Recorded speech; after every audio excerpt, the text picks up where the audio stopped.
Welcome to our online portal concept classes corridor. Concept classes के online portal concept classes corridor में आप सभी का स्वागत है। This is going to be 5th Indian army test series. यह Indian army पे आधारित 5वीं टेस्ट सीरीज होगी। यह टेस्ट सीरीज केवल इंडियन आर्मी के लिए ही नहीं, यह test series SSC GD, SSC CHSL तथा अन्य स्टेट पुलिस सेवाओं के लिए महत्वपूर्ण होगी। यह टेस्ट सीरीज इंडियन आर्मी के ट्रेड्समैन तथा जीडी के लिए इम्पॉर्टेंट है, और जो टेक्निकल ट्रेड से हैं वो टेक्निकल ट्रेड के लिए नहीं है। उसमें फिजिक्स, केमिस्ट्री भी पूछा जाता है, बायोलॉजी भी पूछा जाता है, तो ये केवल जीडी और ट्रेड्समैन के लिए है। और रेस्ट ऑफ द पोर्शन यदि इसको टेक्निकल वाले बच्चे भी देखना चाहें तो वो देख सकते हैं। कुछ क्वेश्चंस उनके भी इसमें कॉमन हो सकते हैं। तो आइए पहले प्रश्न से शुरुआत करते हैं। कृष्ण देव राय राजा थे। तो कृष्ण देव राय विजयनगर साम्राज्य के राजा थे, विजयनगर साम्राज्य के। तो आइए देख लेते हैं विजयनगर साम्राज्य में कितने वंश हुए। तो विजयनगर साम्राज्य में संगम वंश हुए, सलू वंश हुए, तुलु वंश हुए और अरबिंदु वंश हुए। तो जो हमारे कृष्ण देव राय थे वो कृष्ण देव राय हमारे तुलु वंश के शासक थे। 1905 से लेकर 1929 तक इनका शासनकाल रहा। ये बहुत ही एबल राजा थे। एबल मतलब बहुत ही लायक राजा थे अपने वंश के। और देखिए, जब भी आपको कहीं क्वेश्चन में आ जाए कि हाँ ये किस वंश के राजा थे, यदि राय राय राय राय, देखिए इसमें जो विजयनगर एम्पायर है तो उसमें राय नाम से काफी कॉमन राजा है। सभी के नाम के बाद राय लगा हुआ है, कुछ ही ऐसे हैं जिनके नाम के बाद राय नहीं लगा हुआ। तो आप यदि तुक्का भी मारना चाहें तो आप विजयनगर एम्पायर मार सकते हैं। तो आइए देख लेते हैं। ये हमारा जो इमेज है, ये हमारा प्यारा भारत रहा। ये इमेज आपका विकिपीडिया से लिया गया है, और ये जो नीचे वाला आपका हिस्सा रहा, ये इतना, ये हमारा विजयनगर एम्पायर का हिस्सा था। इतना में हमारा विजयनगर एम्पायर था। देखिए ये वीडियो थोड़ा लंबा होने वाला है क्योंकि एक्सप्लेनेशन हर क्वेश्चंस में दिया गया है और एक्स्ट्रा नॉलेज भी दी गई है। जो आपको एक्स्ट्रा नॉलेज दी जाएगी आप वीडियो पॉज करके नोट डाउन कर लेंगे, और जहां एकदम इंपॉर्टेंट होगा नोट डाउन करिए, वहां मैं जरूर वीडियो में बोल दूंगा। तो आइए अगला क्वेश्चन देखते हैं। बहमनी राजाओं की राजधानी थी। तो बहमनी राजाओं की राजधानी गुलबर्गा थी। गुलबर्गा थी और बीदर थी। तो बीदर नहीं दिया तो उसमें गुलबर्गा मारेंगे। गुलबर्गा थी बहमनी राजाओं की राजधानी। तो अब देखिए, जो बहमनी सल्तनत था, बहमनी सल्तनत 1347 से 1518 तक था। दक्कन का एक इस्लामी राज्य था, ठीक है ना, दक्कन। देखिए अभी यहाँ था आपका विजयनगर था, इसके ऊपर जो था ये बहमनी सल्तनत था। इसकी जो स्थापना थी तुर्क अफगान सूबेदार अलाउद्दीन बहमन शाही ने की थी, ठीक है ना। ये कहा जाता है कि अलाउद्दीन बहमन शाही मोहम्मद बिन तुगलक का एक सूबेदार था। उसने आके ये बहमनी साम्राज्य की स्थापना की थी। वो 3 अगस्त 1347 में इसने इसकी स्थापना की थी। इसका प्रतिद्वंदी हिंदू विजयनगर साम्राज्य था। जो अभी अपने पहला क्वेश्चन था, वो बहमनी और विजयनगर साम्राज्य एक दूसरे से लड़ते रहते थे, इनमें पड़ती नहीं थी। ये हिंदू थे, ये और आपके बहमनी वाले टोटली मुगल थे। मुगल मतलब कि मुस्लिम शासन था, तो दोनों में पड़ती नहीं थी, है ना। 1518 में इसका विघटन हो गया। जो बहमनी अंपायर था, जो बहमनी सल्तनत था, इसका विघटन हो गया। विघटन होके ये गोलकोंडा, बीजापुर, बीदर, बेरार और अहमदनगर में बट गया। ये छोटे छोटे अपने साम्राज्यों में बट गया। इन पांचों को सम्मिलित दक्कन सल्तनत भी कहा जाता है। इनको दक्कन सल्तनत के नाम से भी जानते हैं, ठीक है ना। इतना ध्यान रखिएगा। और ये बहमनी सल्तनत की स्थापना कितने की थी? तो अलाउद्दीन बहमन शाह ने की थी। ये याद रखिएगा, इंपॉर्टेंट है, लिख लीजिएगा कि जो बहमनी सल्तनत था उसकी स्थापना अलाउद्दीन बहमन शाह ने की थी। और ये 1518 में गोलकोंडा, बीजापुर, बीदर, बेरार और अहमदनगर में बट गया था। इसको कंबाइंडली हम दक्कन सल्तनत कहते थे। आइए अगला क्वेश्चन देखते हैं। विजयनगर साम्राज्य में सैनिक विभाग किस नाम से जाना जाता था? विजयनगर साम्राज्य में जो सैनिक विभाग था उसे कदाचार नाम से जानते थे। कदाचार, है ना। आइए देखते हैं बहमनी साम्राज्य का कितने राज्यों में विभाजन हुआ। तो अभी आपने देखा जो बहमनी साम्राज्य था उसका 5 राज्यों में विभाजन हुआ था। अभी आपको यहाँ एक्सप्लेन किया गया था। ये 5 राज्य कौन कौन थे? इसमें गोलकोंडा था, बीजापुर था, बीदर था, बेरार था और अहमदनगर था। ये 5 में विघटित हुआ था, ठीक।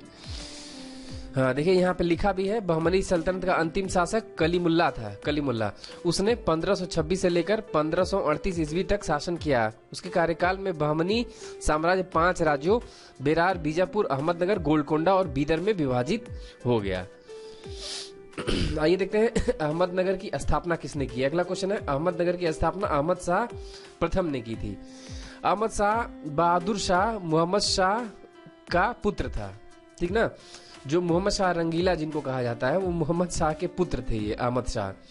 और अपने पिता के बाद 1747 में 23 वर्ष की आयु में 15वां मुगल सम्राट बना था। ये मुगल सम्राट थे जो कि मोहम्मद शाह रंगीला के पुत्र थे और इन्होंने ही अहमदाबाद की स्थापना की थी। आइए देख लेते हैं अगला प्रश्न, महमूद बेगड़ा किस राज्य का प्रसिद्ध सुल्तान था। तो महमूद बेगड़ा गुजरात का सुल्तान था, ठीक ना। महमूद बेगड़ा गुजरात का छठा सुल्तान था। वह 13 वर्ष की उम्र में गद्दी पर बैठा और 52 वर्ष तक सफलतापूर्वक राज्य करता रहा, ठीक है। महमूद बेगड़ा की उपाधि गिरनार, जूनागढ़ तथा चंपानेर के किलों को जीतने के बाद मिली, है ना। इनकी जो बेगड़ा की उपाधि जो इनको मिली थी, बेगड़ा, ठीक ना, इनका नाम महमूद था। और बेगड़ा जो इनको कहा जाता है वो गिरनार, जूनागढ़ तथा चंपानेर के किलों को जीतने के बाद मिली थी, है ना। अगला क्वेश्चन देखते हैं, गीत गोविंद के रचयिता कौन है। तो गीत गोविंद के रचयिता जयदेव हैं। रामानुज के अनुयायियों को क्या कहा जाता है। तो रामानुज के अनुयायियों को वैष्णव कहा जाता है। देखिए जो भी हमारे यहाँ दो सेक्ट था बेसिकली, मोटे मोटे तौर पे, एक जो विष्णु के उपासक थे उनको वैष्णव कहा जाता था, जो शिव के उपासक थे उनको शैव कहा जाता था।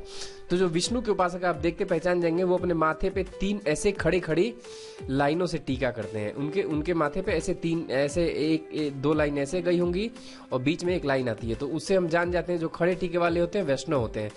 और शैव के माथे पे आप देखे होंगे लेटा हुआ ललाट है, ललाट पे ऐसे 3 लेटा हुआ लाइन बना रहता है, तो उसको हम जान जाते हैं वो शैव है।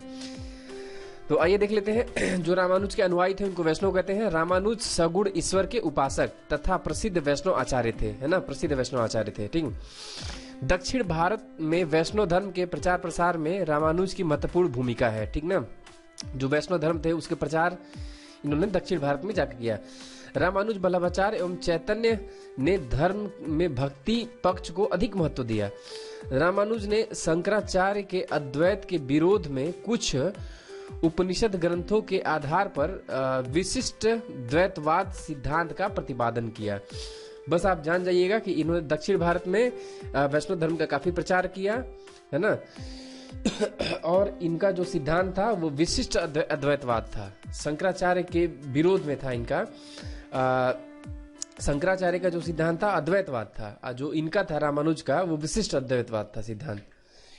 तो चलिए अगला क्वेश्चन देखते हैं, निम्न में से किसने सर्वप्रथम प्रेस सेंसरशिप लागू की थी। प्रेस सेंसरशिप मतलब प्रेस में कोई भी यदि आर्टिकल आएगी या कोई भी यदि खबरें छपेगी तो वो सरकार के थ्रू होके जाएगी, मतलब पहले सरकार उसको अलाउ करेगी कि हाँ छपने लायक है कि नहीं है, उसके बाद वो छपेगी।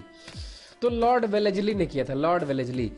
in 1799 Lord Wellesley brought the censorship press act, ठीक ना। सेंसरशिप प्रेस एक्ट 1799 पास किया था इन्होंने। The idea was to stop the French from publishing anything which could harm British in any way. मान लीजिए जो कुछ फ्रांसीसी प्रेस वाले थे इंडिया में, वो ब्रिटिशर्स के अगेंस्ट कुछ छाप न दें, कुछ ऐसा उनका ऐसा कोई आर्टिकल या उनकी असलियत न छाप दें, तो उसे ब्रिटिश डरते थे। असलियत छाप देंगे तो यूरोप में उनकी काफी बदनामी होगी, तो इसीलिए उन्होंने ये प्रेस सेंसरशिप एक्ट लाया। धीरे धीरे ये सेंसरशिप हमारे भारतीय प्रेसों के लिए भी लागू हो गया। This act brought all the newspaper under the government scrutiny before their publication, ठीक ना। The act was later extended in 1807 and covered all kind of press publication, newspaper, magazine, book, pamphlet. The rule were relaxed when Lord Hastings came in power। देखिए जो Lord Hastings थे उन्होंने जो press censorship act था उसको relax किया, उसको मतलब कम किया, हटा दिया, ठीक। और ये धीरे धीरे क्या हुआ कि ये सभी प्रकार के जो पब्लिकेशंस होते हैं उस पब्लिकेशंस में न्यूज़पेपर आ गया, मैगजीन आ गया, बुक आ गया, पैम्पलेट आ गया, जो छपते हैं प्रचार के लिए, उन सभी पे ये लागू हो गया था, है ना। तो आइए अगला हम प्रश्न देखते हैं। 1938 में किस व्यक्ति ने वयस्क मताधिकार के आधार पर संविधान सभा के गठन की मांग की। वयस्क मताधिकार मतलब होता है एडल्ट फ्रेंचाइजी, मतलब कि जो हमारे लोग वयस्क हैं, जो नए नवयुवक हैं, उनके वोटिंग के आधार पे हमारे यहाँ संविधान सभा का गठन होगा, ठीक है ना। अब जैसे हमारे यहाँ जब भारत देश आजाद हुआ था तो हमारे यहाँ संविधान बनाने के लिए कोई मतलब कि एक संविधान सभा चाहिए थी, ठीक है ना, कि कौन कौन संविधान बनाएगा, तो ऐसे तो किसी को नहीं ले लिया जाएगा ना। तो ये निर्णय हुआ कि हम पहले वोटिंग करेंगे कि इस संविधान सभा का मेंबर कौन होगा। तो वो जो मेंबर होगा वो वोट के द्वारा चुन के आएगा, ठीक है ना। और जो वोटिंग होगी वो वयस्क मताधिकार के बेसिस पे होगी। वयस्क मताधिकार का मतलब होता है जो युवक होते हैं, नव युवक, मतलब जो 18 साल 21 साल के जो बच्चे होते हैं, अभी तो 18 है लेकिन उस समय 21 थी, 21 साल के बच्चे, 21 साल के युवक चुनाव में हिस्सा लेंगे और वो अपने रिप्रेजेंटेटिव को चुन के भेजेंगे जो कि संविधान सभा के मेंबर होंगे। अब वही संविधान बनाने में भागीदारी करेंगे। तो ये सबसे पहले जो बात रखी थी वो जवाहरलाल नेहरू ने 1938 में रखी थी, है ना। 1938 में भारतीय राष्ट्रीय कांग्रेस की ओर से पंडित जवाहरलाल नेहरू ने घोषणा की कि स्वतंत्र भारत के संविधान का निर्माण वयस्क मताधिकार के आधार पर चुनी गई संविधान सभा द्वारा किया जाएगा। इससे कोई बाहरी हस्तक्षेप नहीं होगा। मतलब कि ये था कि यदि इन लोगों ने बिना किसी चुनाव के या बिना किसी निर्णय के या बिना किसी सहमति के किसी भी मेंबर को संविधान सभा में ले लिया, तो हो सकता हो बाद में जाके कोई ऐसा कहे कि भैया ये जो संविधान सभा थी वो डेमोक्रेटिक नहीं थी, ये प्रजातांत्रिक नहीं थी, इसमें लोगों ने अपने मन से हिस्सा लिया, जो मतलब कि इसमें पूरे भारत से प्रतिनिधित्व नहीं था, इसमें जो अमीर थे वो अपने तरफ से संविधान बनाए और जो गरीब थे वो छूट गए। तो इसी के जो डायलिमा था, इस डायलिमा को दूर करने के लिए, ये इस दुविधा को दूर करने के लिए नेहरू ने ये बात रखी कि बाद में कोई उंगली ना उठा सके कि हमारे संविधान में कोई बनने में कोई, या संविधान सभा के जो गठन हुआ उस गठन में कोई खामियां हैं, ठीक है ना। सॉरी। नेहरू की मांग अंततः ब्रिटिश सरकार ने सैद्धांतिक रूप से स्वीकार कर ली और 1940 में अगस्त प्रस्ताव के नाम से जाना जाता है। ये जो उनकी मांग थी उस मांग को ब्रिटिश सरकार ने प्रिंसिपली मतलब कि अपने मतलब कि मांग में शामिल कर ली और उनके मांगों में शामिल कर ली और 1940 में इसी को अगस्त प्रस्ताव के रूप में दिया गया, है ना। अगस्त प्रस्ताव के रूप में ब्रिटिश से इंडिया आया था। आपको याद होगा, अभी जब हिस्ट्री पढ़ेंगे तो अगस्त प्रस्ताव के बारे में बताया जाएगा। तो आइए, पुनर्गठित संविधान सभा के विभिन्न प्रांतों के लिए कितने प्रतिनिधि थे, ठीक ना। तो जब संविधान सभा का गठन हुआ था तो उसमें क्या हुआ था कि पाकिस्तान ने बोल दिया था कि हम भारतीय जो संविधान सभा का गठन हुआ है उसमें हम पार्टिसिपेट नहीं करेंगे, ठीक। तो उस संविधान सभा का ब्रेकेज हो गया। उसके बाद जो हमारे यहाँ जो प्रांतों से प्रतिनिधि थे वो केवल 229 बच गए थे, ठीक। अब इनमें देखिए, मद्रास से 49 थे, बंबई से 21 थे, पश्चिम बंगाल से 19 थे, संयुक्त प्रांत से यूनाइटेड प्रोविंस मतलब आज जो यूपी है 55 थे, पूर्वी पंजाब से 12 थे, बिहार से 36 थे, मध्य प्रांत एवं बरार से 17 थे, असम से 8 थे, उड़ीसा से 9, दिल्ली से 1, अजमेर मारवाड़ से 1, कुर्ग से 1।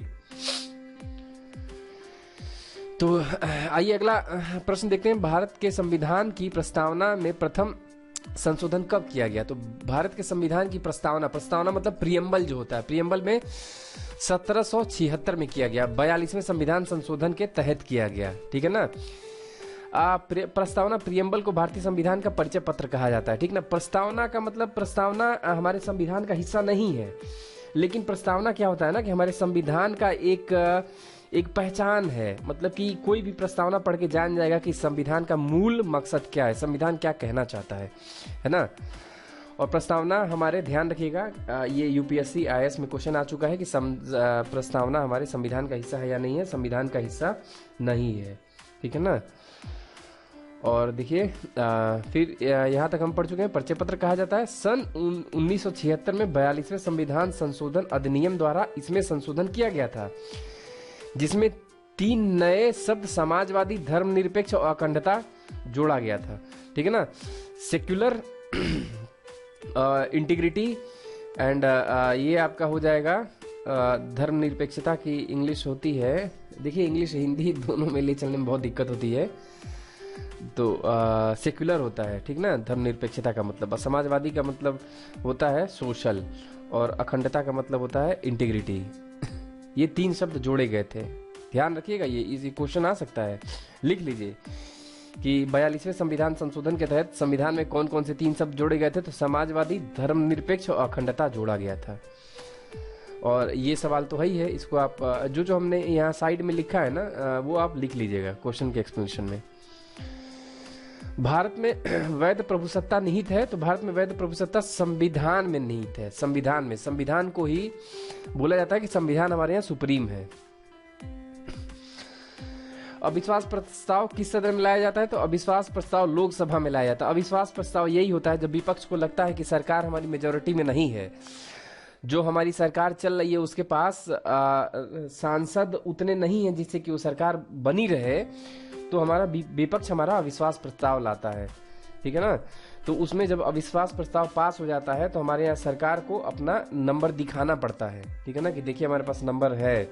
यदि वो नंबर नहीं रहता है तो सरकार गिर जाती है।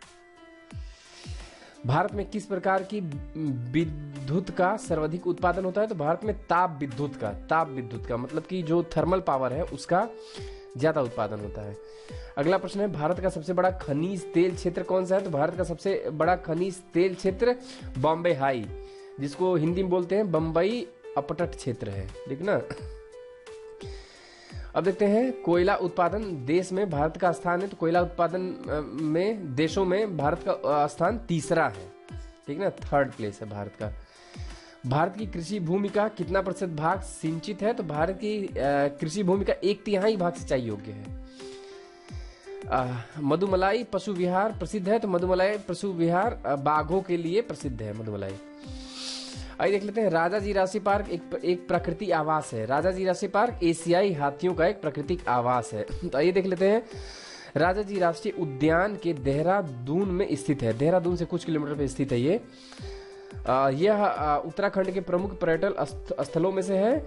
1983 में पहले इस क्षेत्र में फैले जंगलों के 3 अभयारण्य थे, ठीक है ना। राजाजी, मोतीचूर और चिल्ला था, ये 3 में बटा हुआ था, लेकिन 1983 में इन तीनों को मिला दिया गया। महान स्वतंत्रता सेनानी चक्रवर्ती राजगोपालाचारी के नाम पर इसका नाम राजाजी राष्ट्रीय उद्यान रख दिया गया, ठीक है ना। 830 वर्ग किलोमीटर के क्षेत्र में फैला राजाजी राष्ट्रीय उद्यान अपने यहाँ पाए जाने वाले हाथियों की संख्या के लिए जाना जाता है। हाथियों के लिए ये जाना जाता है। तो आइए अगला प्रश्न देख लेते हैं, प्रकाश छोटे छोटे कणों से मिलकर बना होता है, जिसको हम फोटॉन कहते हैं। फोटॉन, देखिए जो लाइट होता है, लाइट के पास दोनों प्रॉपर्टी होती है। ये वेव लाइक भी बिहेव करता है, तरंग के जैसा भी बिहेव करता है, और पार्टिकल के जैसा, कणों के जैसा भी बिहेव करता है। इसका बिहेवियर दोनों के जैसा होता है, ठीक। तो जब कणों के जैसा बिहेव करता है तो जो कण होते हैं वो कण फोटॉन से मिलकर बने होते हैं। फोटॉन, छोटे छोटे एनर्जी पैकेट्स को फोटॉन बोलते हैं, ठीक है ना। देखिए ये अभी बहुत वीडियो बहुत लंबा हो जाएगा यदि सबको एक्सप्लेन किया जाएगा। यदि आपको कोई दिक्कत आती है तो आप कमेंट बॉक्स में कमेंट करें। आपका कमेंट बॉक्स हम फिर कहते हैं कि हमेशा good night, very nice, good morning इससे भरा रहता है, कोई डाउट पूछता ही नहीं है। तो आइए देख लेते हैं, प्रकाश विकिरण की प्रकृति होती है। तो प्रकाश विकिरण की जो प्रकृति होती है, तरंग एवं कण दोनों के समान होती है। अभी मैंने बोला है जो प्रकाश होती है, प्रकाश, लाइट आपके वेव एंड पार्टिकल दोनों का बिहेवियर शो करता है, ठीक है ना, दोनों की प्रकृति शो करता है।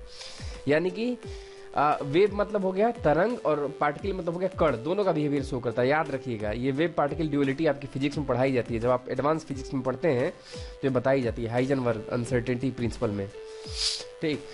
ल्यूमेन एकक है, मतलब ल्यूमेन किसका मात्रक है? ल्यूमेन ज्योति फ्लक्स का मात्रक है। ज्योति फ्लक्स लाइट फ्लक्स का है, ठीक ना। किसी प्रकाश स्रोत द्वारा 1 सेकंड में उत्सर्जित दृश्य प्रकाश की मात्रा को ज्योति फ्लक्स कहते हैं। 1 सेकंड में कितना लाइट निकल गया उसी की मात्रा को हम बोलते हैं ज्योति फ्लक्स।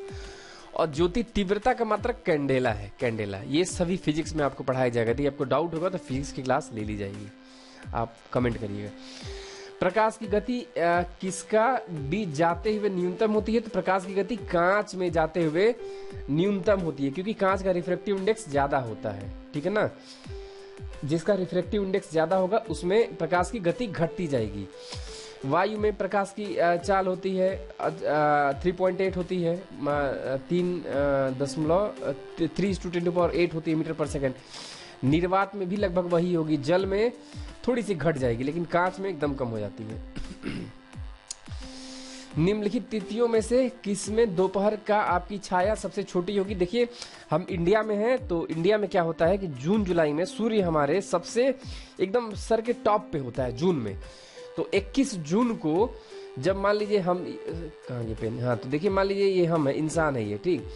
और जब सन उसके ऊपर होगा तब उसकी परछाई समझिए परछाई उसकी 0 होगी। मान लीजिए सूरज यहाँ होगा तो उसकी परछाई मान लीजिए यहाँ तक बनेगी, ठीक है ना।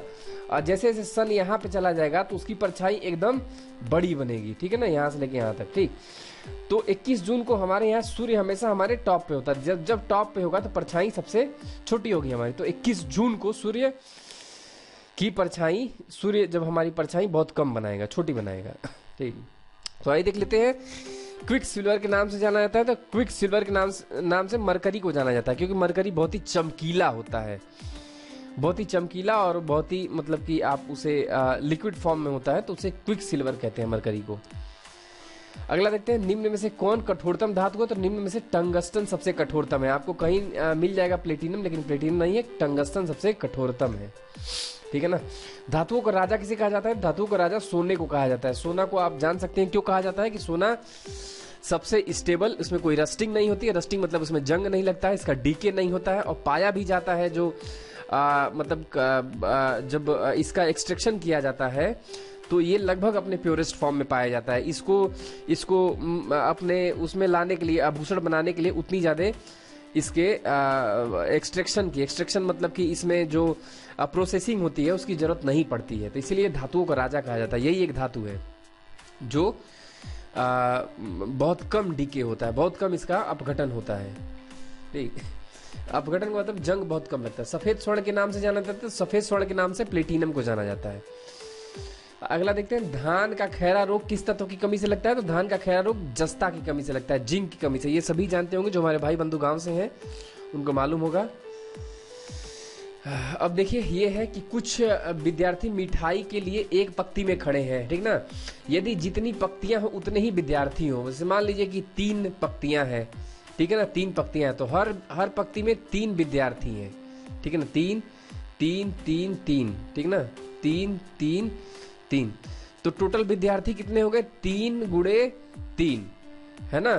चलिए 3 × 3 मतलब 9 हो गए। अब मान लीजिए 1 2 3, एक पंक्ति में 3 है, 3 और × 3 कर देंगे तो विद्यार्थी हो गए, ठीक ना।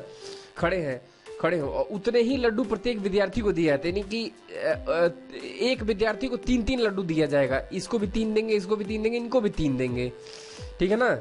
तो देखिए फिर × 3 कर देंगे। 9 विद्यार्थियों को, जब पूरे 9 विद्यार्थी हो गए ना, तो 9 को 3-3 दिया जाता है, तो × 3 कर देंगे, तो क्या हो जाएगा, 3 का क्यूब हो जाएगा। इसी तरह से मान लीजिए 4 विद्यार्थी थे तो 4 का क्यूब हो जाएगा, 5 विद्यार्थी थे तो 5 का क्यूब हो जाएगा। तो देखिए इस क्वेश्चन में कह रहा है तो 1728 लड्डू की आवश्यकता पड़ती है टोटल, ठीक ना। तो बताइए कुल कितने विद्यार्थी हैं और कितनी पंक्तियां हैं, ठीक है ना। तो देखिए कुल कितनी पंक्तियां हैं, तो पंक्तियां हो जाएंगी 12। आपका सोल्यूशन ऐसे हो जाएगा, ठीक है ना। तो देखिए आप यहां मान लेंगे कि x पंक्तियां हैं, ठीक है ना, x पंक्तियां हैं, ठीक, x पंक्तियां हैं, ठीक ना। तो x पंक्तियां मान लेंगे तो हो जाएगा नंबर ऑफ मिठाई, ये नंबर ऑफ मिठाई की संख्या हो जाएगी, तो नंबर ऑफ मिठाई हो जाएगा x क्यूब, ठीक ना। तो ये हो जाएगा 1728। तो x बराबर हो जाएगा आपका करणी में घनमूल हो जाएगा, घनमूल में 1728। तो 1728 का जब आप घनमूल निकालेंगे तो 1728 का घनमूल आ जाएगा आपका 12 आ जाएगा, 12। यानी कि हमारे यहाँ 12 पंक्तियां हैं और प्रत्येक पंक्ति में 12 विद्यार्थी हैं। प्रत्येक विद्यार्थी को कितना दिया जा रहा है, 12 लड्डू दिया जा रहा है। और नंबर ऑफ विद्यार्थी कितने हो गए, तो 12 पंक्तियां गुणे प्रत्येक पंक्ति में 12 विद्यार्थी, तो 144 हमारे यहाँ विद्यार्थी हो गए। तो देखिए इस पन्ने में ऐसे ही समझाया गया है कि हम मान लेते हैं कि 3 पंक्ति है, तो फॉर्मूला कैसे क्रिएट होगा। तो ये मान लीजिए 1 2 3 पंक्ति हैं, प्रत्येक पंक्ति में 1 2 3 विद्यार्थी हैं। हर विद्यार्थी को 3-3 लड्डू दिया जा रहा है। तो देखिए 3 का है, 3 पंक्ति हो गए और प्रत्येक पंक्ति में 3 विद्यार्थी हो गए और प्रत्येक विद्यार्थी को 3 लड्डू दिया जा रहा है, 3 का क्यूब हो गया। यदि हम मानते हैं 4 पंक्तियां हैं तो 1 2 3 4 पंक्तियां हैं, ठीक ना। और प्रत्येक पंक्ति में 1 2 3 4 विद्यार्थी हैं और प्रत्येक विद्यार्थी को 4 लड्डू दिया जा रहा है। तो मान लीजिए 4 पंक्तियां हैं और प्रत्येक पंक्ति में 4 विद्यार्थी हैं, प्रत्येक विद्यार्थी को 4 लड्डू दिया जाता है, तो 4 का क्यूब हो जाएगा, ठीक है ना। इसी तरह से कि मान लिया हमने x विद्यार्थी है तो ये हो जाएगा x का क्यूब, जो हम पीछे आपको सॉल्व करके यहाँ दिखाए हैं। तो ये हो जाएगा x का क्यूब बराबर ये लड्डू की संख्या, ठीक। तो x निकल जाएगी, यानी कि x है हमारा नंबर ऑफ पंक्ति है, तो नंबर ऑफ पंक्ति निकल जाएगा और नंबर ऑफ विद्यार्थी निकल जाएगा। देखिए आप कोई डाउट होता है इसमें, मैथमेटिक्स का बिना पेन टैब के समझा पाना मुश्किल है। अभी पेन टैब हमारे पास नहीं है, कुछ लिमिटेड रिसोर्स है, तो लिमिटेड रिसोर्स से हमने जो जितना संभव हो सका आपको समझाने की कोशिश की है, ठीक है ना। 3 का घन क्या होगा, तो 3 का घन आप निकाल सकते हैं, 3 3 9 27 होगा। अब देखिए इनका घनमूल क्या होगा, तो आप घनमूल निकालिए। देखिए ये घनमूल वर्गमूल ये बहुत आसान है, तो इसका आप खुद ही दिमाग लगाइएगा कैसे निकाला जाए, है ना। अब देखिए ये एक थोड़ा सा क्वेश्चन है, ये इसमें क्या है कि यदि A:B 5:6 है, A अनुपात B इक्वल टू 5:6 है, B अनुपात C इक्वल टू 5:7 हो, तो A अनुपात B अनुपात C तथा A अनुपात C का मान ज्ञात कीजिए, ठीक है ना। तो आइए देखते हैं, पहले हम ज्ञात करेंगे A अनुपात C। तो हमें क्या करना है, हमको दिया हुआ है A बटा B दिया हुआ है, B बटा C दिया हुआ है, तो हमें A बटा C निकालना है। तो हम क्या कर देंगे, A बटा B गुणे B बटा C कर देंगे, तो ऊपर ऊपर B कट गया, तो ये आ जाएगा A बटा C आ जाएगा, ठीक है ना। तो A बटा B कितना दिया है, 5:6, B बटा C कितना दिया है, 6:7, तो 6 से 6 कट गया, उत्तर आ गया A संबंध B आ गया 5 संबंध 7, ठीक है ना। अब देखिए A संबंध B संबंध C निकालना है, तो हम ऐसे पहले ट्रिक लगा लेते हैं। तो A संबंध B लिख लेंगे और फिर उसके नीचे B संबंध C लिख लेंगे। उसी तरह से हम लिखेंगे A संबंध B कितना है, 5:6 है, ठीक है ना, 5:6 है, और B अनुपात 6 कितना है, 6:7 है। तो जब हम लिखेंगे, तो जब A को लिखना होगा तो हम इसको ऐसे 6 से मल्टीप्लाई कर देंगे, ठीक ना।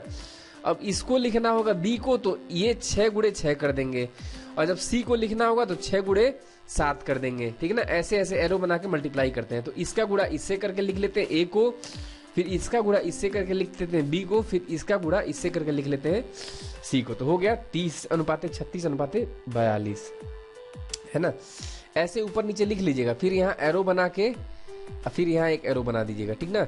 इसका मतलब होगा इसका गुणा इससे होगा, 5 का गुणा 6 से होगा, ठीक, और 6 इसके नीचे है, 6 के नीचे, तो 6 का गुणा 6 से होगा, ठीक, वो B हो जाएगा, और फिर 6 का गुणा 7 से होगा तो C हो जाएगा। तो ये देख लेते हैं, 40 kg के मिश्रण में दूध और पानी का अनुपात 3:2 है।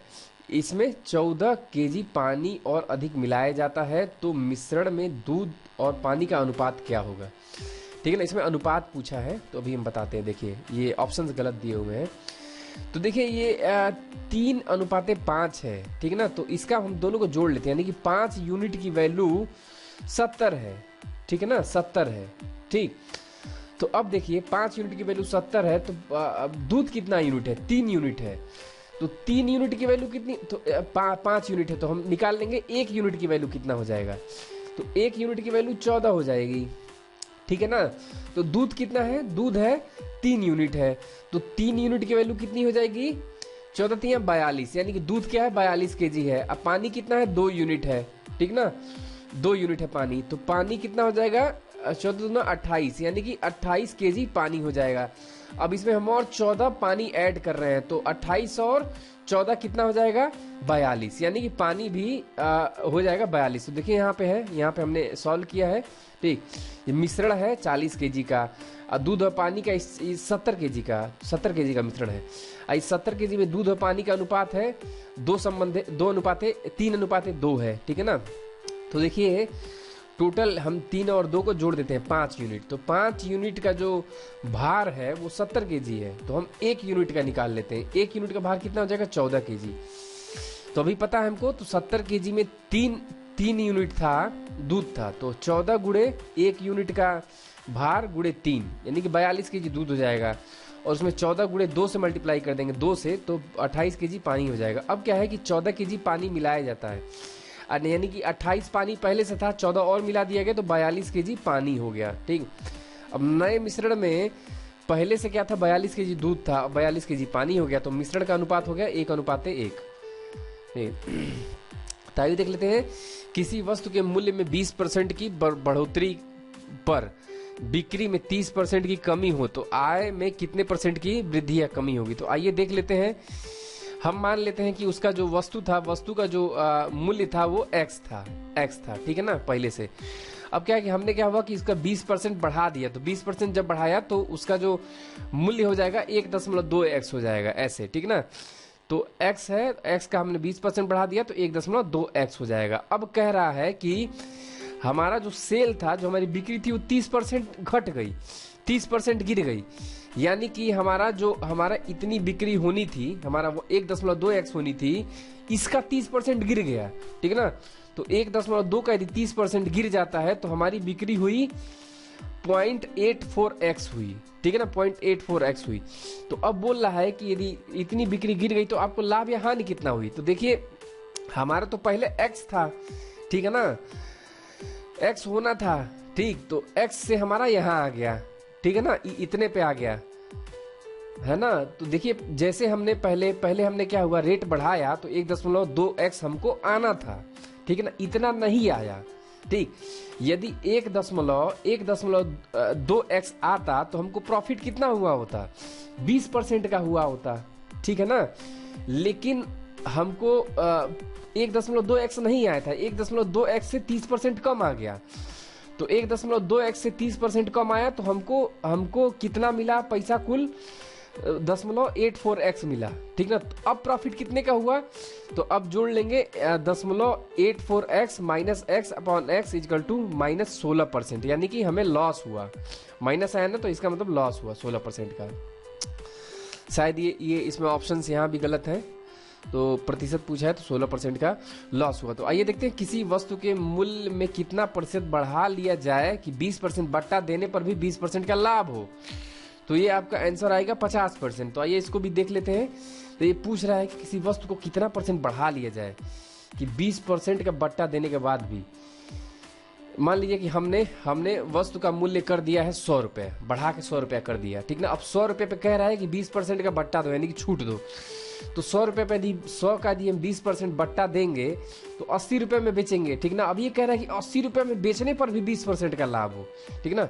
तो 80 रुपये में बेचने पर भी यदि 20% का लाभ होगा तो वस्तु का मूल्य निकल जाएगा ना, वस्तु का मूल्य। तो वस्तु का मूल्य हो जाएगा 80 बटा 120 गुणे 100 हो जाएगा। तो 66 रुपये में 66.67 में यदि बेचा जाएगा, 66.67 यदि वस्तु का मूल्य होगा, ठीक ना, और वस्तु का मूल्य वास्तविक मूल्य था, ठीक ना, तब 100 रुपये में हम उसको अंकित मूल्य पे बेच रहे थे। अंकित मान लीजिए, सॉरी फिर से समझिए, ठीक ना, ऐसे समझिए कि वस्तु का जो वास्तविक मूल्य था 66.67 था, 66.67 था, ठीक ना, वस्तु का वास्तविक मूल्य था। अब हम बढ़ा के 100 रुपया लिख दिए उस पे, ठीक ना, 100 रुपया लिख दिए। अब हम कह रहे हैं कि इस पे हम 100 रुपया पे 20% की छूट दे दिए, उसको बता दिए, ठीक ना। और 20% की छूट देने के बाद यदि हम 80 रुपये में बेच रहे हैं तब जाके हमको 20% का लाभ हो रहा है, ठीक ना। तो मैं यही पूछ रहा था कि हम 66 से कितना परसेंट बढ़ाए हैं।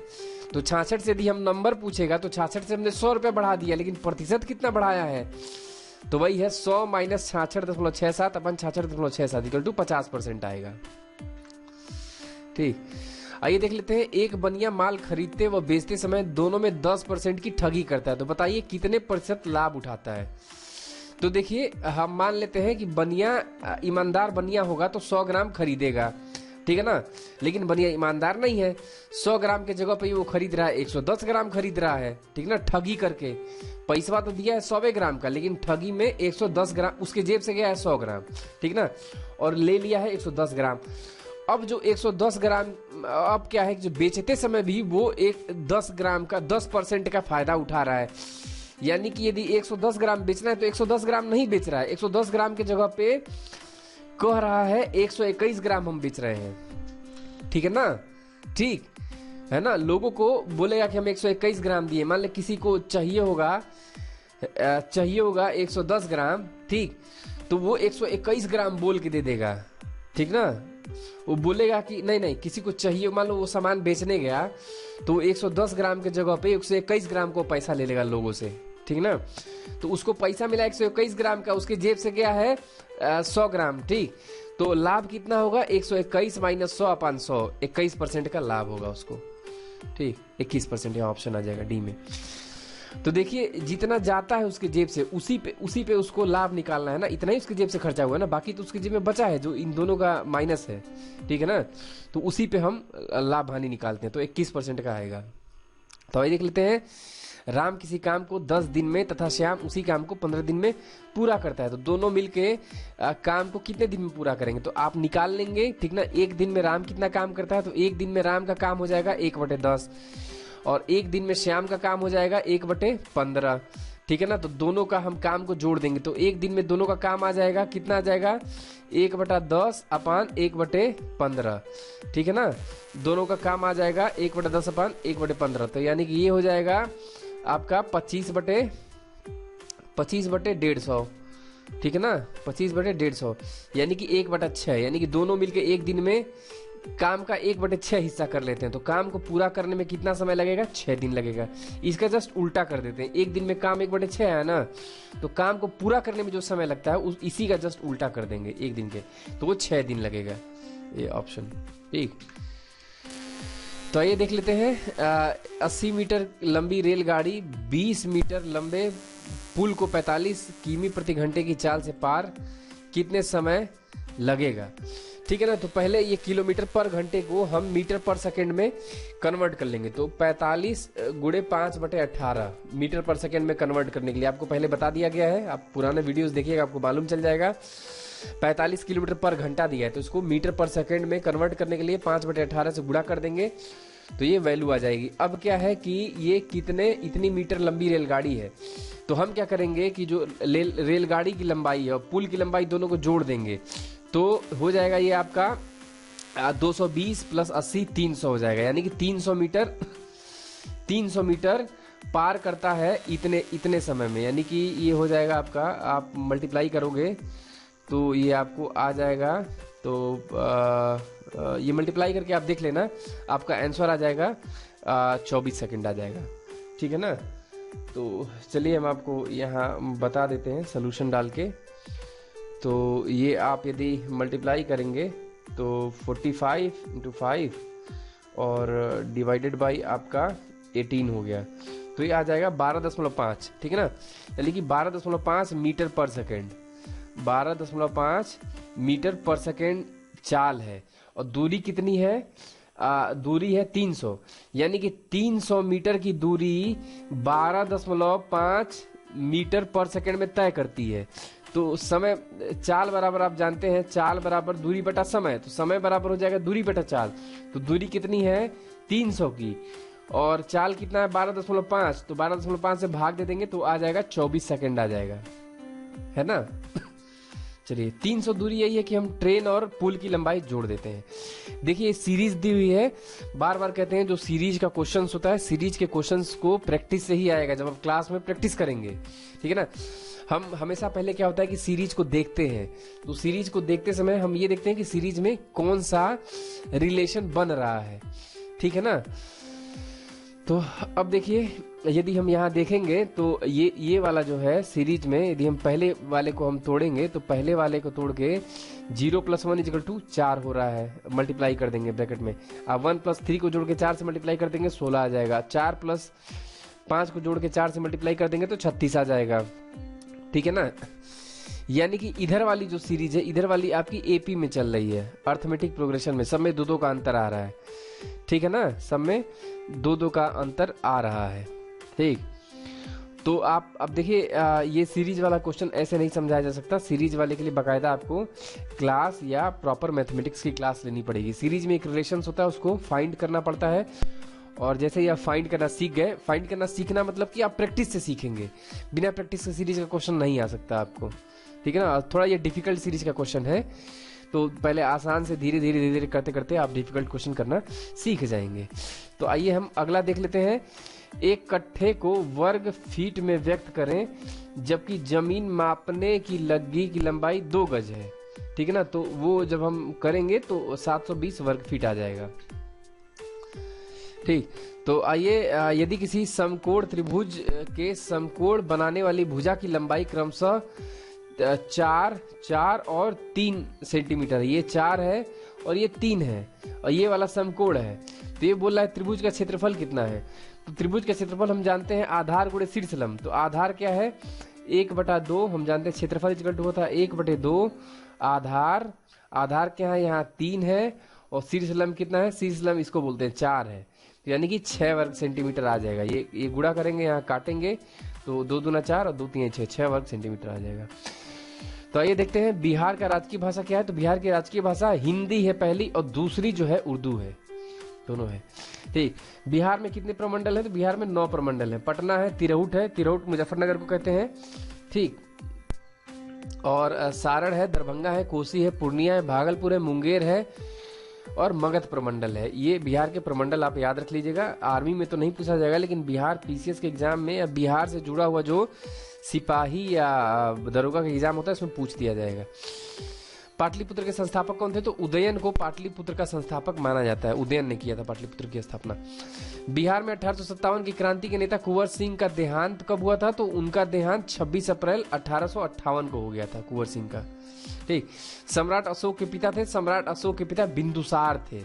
बिंदुसार, ये जो हमारा जो डायनेस्टी है वो ऐसे है, इनका नाम ये होगा। जो मुगल साम्राज्य मौर्य साम्राज्य था, मौर्य साम्राज्य की स्थापना चंद्रगुप्त ने की थी। चंद्रगुप्त के जो पुत्र थे बिंदुसार थे, बिंदुसार के जो पुत्र थे वो अशोक थे, अशोक का जो पुत्र था दशरथ था। फिर ऐसे ऐसे नाम याद रखिए। जो इसमें इंपॉर्टेंट नेम है वो इंपॉर्टेंट नेम चंद्रगुप्त है, बिंदुसार है, अशोक है, दशरथ है। ठीक, उसके बाद से आप बृहद रथ को नाम याद रखिएगा। जो लास्ट है, ऊपर से जो 4 है वो, और लास्ट वाला नाम याद रखिएगा, मौर्य साम्राज्य का लास्ट। ठीक, और अजात शत्रु के वंश का नाम क्या था, तो अजात शत्रु हर्यक वंश के थे। अजात शत्रु, इसको पितृहंता वंश भी कहा जाता है, अजात शत्रु वाले वंश को, ठीक ना। तो ये बिंबिसार ने शुरू किया था। उनके जो पुत्र थे अजात शत्रु थे, ऐसा कहा जाता है कि अजात शत्रु ने पिता की हत्या की थी। फिर उदयन है, उदयन के बाद से अनिरुद्धा है, मुंडा है, नागदशका है। ये आप सभी नाम आप याद कर लेंगे हर्यक वंश के। ठीक, अब ये निम्नलिखित में से कौन बिहार का लोक नृत्य है, तो जट जटनी। जट जटनी जो है वो बिहार का लोक नृत्य है। मे भी आपने नाम सुना हो या ना सुना हो।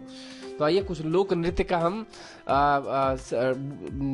वो टेबल देख लेते हैं। टेबल में आपको जो इम्पोर्टेंट लोक नृत्य हैं वो आप कॉपी में लिख लीजिएगा, रट लीजिएगा। वीडियो को बार बार देख के आप यहाँ पढ़िएगा तो आपको याद हो जाएगा, ठीक है ना। जो रेड आपको इंक में लिखा गया उसी को आप पढ़िएगा, और ज्यादा इतना गार्बेज आपको रखने की जरूरत नहीं है दिमाग में। बिहार के ये पढ़ लीजिएगा, जट जटनी, पनवारिया, विदेशिया, कजरी। ठीक, गुजरात का गरबा है, दांडिया रास है, टिप्पणी है, जुरू है, भवाई है। हरियाणा का है झूमर है, फाग है, डाफ है, धमला है, लूर है, गुग्गा है, झोर है, जगोर है। हिमाचल का है झाली है। ठीक, और जो यहाँ पे अगला है, अगला उत्तर प्रदेश का देख लीजिएगा, नौटंकी है, रासलीला है, कजरी है, चांपेली है। और तमिलनाडु का भरतनाट्यम है। तमिलनाडु का ये सारा लिख लीजिएगा कॉपी में। कुम्मी है, कोल्लम है, कावड़ी है, अट्टम है। ये तमिलनाडु के थे। और अगला देख लीजिएगा त्रिपुरा का होजागिरी है, गारिया है, झूम है। और बाकी जितने हैं आप सभी पढ़ लेंगे और आप इसको बार बार पढ़ेंगे तो थोड़ा बहुत याद रहेगा। ठीक, देखिए ऐसे क्वेश्चंस को हमने बार बार कहता है कि इसमें कॉस्ट बेनिफिट बहुत ज्यादा कम होता है। कॉस्ट बेनिफिट वो होता है कि आप ज्यादा समय देके यदि कम नंबर ला रहे हैं तो वो कॉस्ट बेनिफिट कम है, ठीक है ना। और कम समय देके ज्यादा नंबर ला रहे हैं तो कॉस्ट बेनिफिट अच्छा है। ठीक, तो हमेशा एग्जाम में कॉस्ट बेनिफिट देख के पढ़ाई की जाती है। तो ये अगली है। तो इसी के साथ सीरीज की समाप्त करते हैं। धन्यवाद।